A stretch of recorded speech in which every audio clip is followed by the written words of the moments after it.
thinking about specialist staff that the college might need, there's a few different roles that are useful, especially for a super college which has a large number of deaf students and hard of hearing students. One thing is about students who sign. You may have a member of staff in the support team who's got fluent signing, who can deal with student issues and reassure the student. That's great. You know, they'd probably have something like a higher in sign language to be able to do that. We don't have hires in sign language, but we call it like signature level 3, which is about the same. But there are other roles. I mean, if you get a student who uses sign language, how do you know what their level of signing is like? And you need to get to know students at the start, so it is sometimes useful to bring in someone who can do a BSL assessment. And for that, a good person would be a BSL tutor who can assess students, particularly if they can assess it against nationally agreed benchmarks. And that will help you work out the sort of support that the student needs. I mean, they may need actual support in English or more support in BSL as a language, because many children at school don't see much sign language actually. Their BSL might not be as ready for doing academic things with as you think it is. So contacting a BSL tutor would be a good idea, and I think that you could do a search to find the BSL tutors who can do that. Particularly good in Scotland are the people who have been through the TOPS course, which was a course taught at Heriot-Watt University. So if they've got that on their CV, they will be quite good at assessing deaf students' BSL levels. And then on the audiology front, most deaf students use speech and lip reading.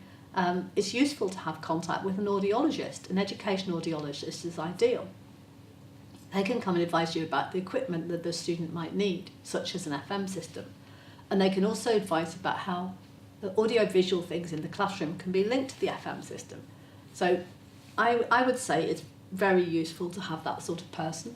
If you've got students with cochlear implants, again, the link up with other equipment in the classroom is quite technical. So there are 1 or 2 education audiologists who work in colleges and are prepared to come in to advise, and I think that's money well spent, very helpful for the student, and needed again when the student transitions to HE.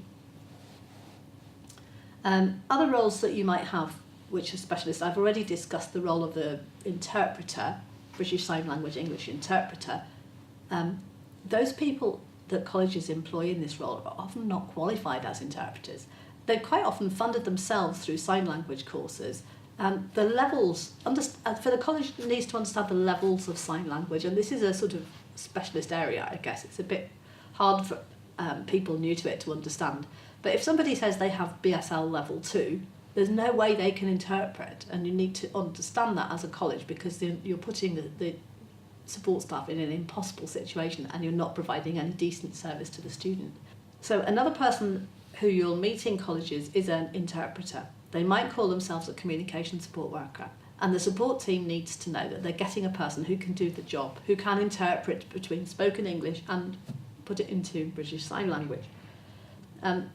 Many of the people who colleges employ don't have actually the right level of skills to interpret. So I'm just going to briefly explain how the qualification system works.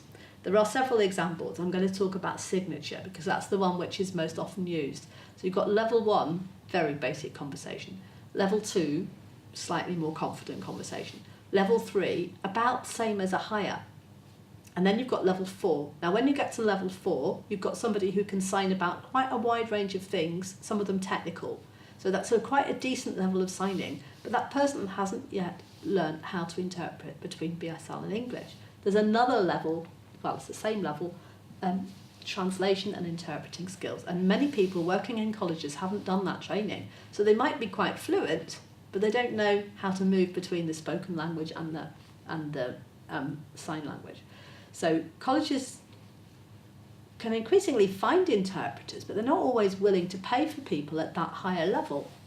But quite frankly, someone who's got, say, a higher in French is not really a good person to ask to do non-stop simultaneous interpretation between French and English. So the same is true in sign language. And colleges need to think about how to attract a pool of people to work with teams, and also how to keep them, because you're going to want them every week. You're going to want them to support the student right through the course and understand the subject. And interpreters aren't always very willing to do that. working in a college has to be attractive for them to want to do that. So keep hold of them. And many interpreters work brilliantly in educational settings and get very interested in the whole idea of students progressing over time. But the college might have to think of ways to retain them. They're highly skilled staff, and they may not know an awful lot about how the education support team works. Interpreters are used to going in a job and coming out of a job and keeping things very confidential. But in colleges, being part of the education support team means passing on some information that will help the student to other people in the team. And so everyone has to get those things right at the start, really.